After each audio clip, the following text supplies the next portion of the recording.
দেখুন, এটা আমার কাছে আপনাদের প্রশ্ন, সাংবাদিকদের কাছে প্রশ্ন। আপনারা যারা এই ধরনের খবরগুলো ধরুন করতে আসেন, ইন্ডাস্ট্রি সম্পর্কিত খবর, আপনারা কি গোটা হিসেবটা বা গোটা কিভাবে চলে একটি ইন্ডাস্ট্রি, কোন বডি কিভাবে কাজ করে, সেগুলো সম্বন্ধে আপনারা নিজেরা অবহিত তো? এই যে এসে আপনি বললেন সেট ভাঙচুর করছে, না, এটা মিথ্যে কথা।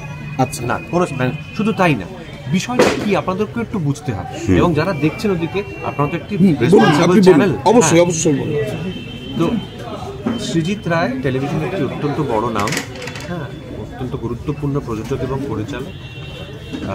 দুদিন ধরে তার নতুন সিরিয়ালের যে সেট তৈরি হচ্ছে সেই সেটে কেউ আসছেন, মানে যারা কাজ করতে, যারা তৈরি করেন, যারা কার্পেন্টার, যারা সেটিং যাকে তাদের আমরা বলি, আর্ট সেটিং, যাদের প্রত্যেকের সঙ্গে আমাদের অত্যন্ত ভালো সম্পর্ক ব্যক্তিগত, তারা কেউ আসছেন না। সেট পড়ে আছে, সেট তৈরি হচ্ছে না, প্রচুর টাকা লগ্নি হয়ে আছে, সেটের কাজ এগোচ্ছে। দুদিন পর হওয়ার ফলে আজকে সুইট একটা ফেসবুক লাইভ করে সকলকে জানিয়েছে যে আমি কী করবো, আমাকে জানান, আমার এটা কেন করা হচ্ছে আমার সঙ্গে। সুজিত একজন মানুষ যে একদম একেবারে অবজারভার ইন্টার্ন থেকে, ছোট্ট থেকে, ব্যারাকপুর থেকে উঠে এসে আজকে ওই জায়গায় দাঁড়িয়েছে যেখানে আজকে প্রথম সারির একজনও সিরিয়াল নির্মাতা এবং পরিচালক, প্রযোজক এবং পরিচালক। তার সঙ্গে যেটা করা হচ্ছে, আমি যদি ধরে নিলাম তারপর সে কোনো ভুল করেছে, সে কোনো অন্যায় করেছে, সেই অন্যায়টা আদৌ অন্যায় কিনা সেটা খতিয়ে দেখার প্রশ্নটা পরে আসছে। আগে বলছে ধরে নিলাম করেছে, তো তার একটা ইমেল, একটা চিঠি, একটা শোকজ প্রাপ্য নয় যে এরকম একটা ঘটনা ঘটেছে, আপনি কেন করছেন? বিনা বাক্য বা একটা গোটা গিল্ডকে তাদের সঙ্গে অসহযোগিতা করতে বলা হচ্ছে।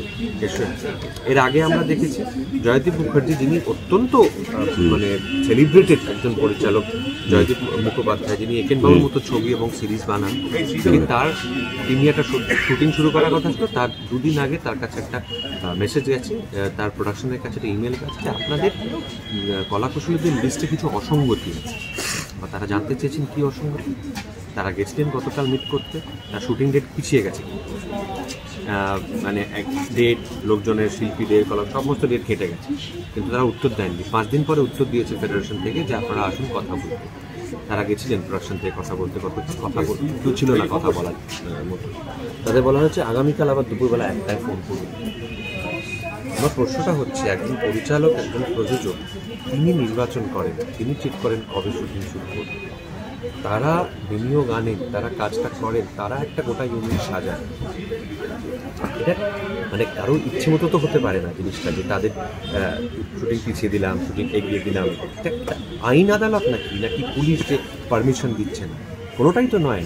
ট্রেড ইউনিয়ন, যে ট্রেড ইউনিয়ন একটি মানে মাদার বডি যাকে বলা হয়, তার আমরাও সদস্য, রাইট?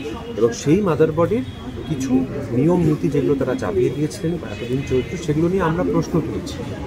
সেই প্রশ্ন তুলেছি, তো আমরাও তো এক্সপেক্ট করি তারা আমাদের এসে বলবেন যে আপনার কী ইস্যু, বলুন, আমাদের কী সমস্যা হচ্ছে বলুন আমাদের, আমরা বসে কথা বলি। আমাদের খালি বলা হয় যে বসে কথা বলে নিলে হতো না, আমরা তো বসতে রাজি, আমরা তো বসবো বলেই আমরা, যখন মাননীয় মুখ্যমন্ত্রী জুলাই মাস শেষে বলেছিলেন যে কমিটি তৈরি হবে ফেডারেশনের এখতিয়ার দেখতে, আমরা তো অপেক্ষা করে বসেছিলাম। কিন্তু আনফর্চুনেটলি সেই কমিটিটা তৈরি হয়নি 4 মাস পরে। আমরা তো অপেক্ষায় ছিলাম কমিটি হবে, আমরা ফেডারেশনারি করার কথা ছিল। ফেডারেশন নিজের সম্বন্ধে কমিটি কি করবো, নিজে কমিটি করবে, মানে আমি আমার নিজের ওপর বসাবো, স্কুটিনি বসাবো, এটাই আপনাদের বলছি। আপনারাও একটু বুঝুন জিনিসটা, যাতে দর্শকরা যাতে বুঝতে পারেন। প্রচুর ভুল ভ্রান্তি ধারণা ছড়ায়।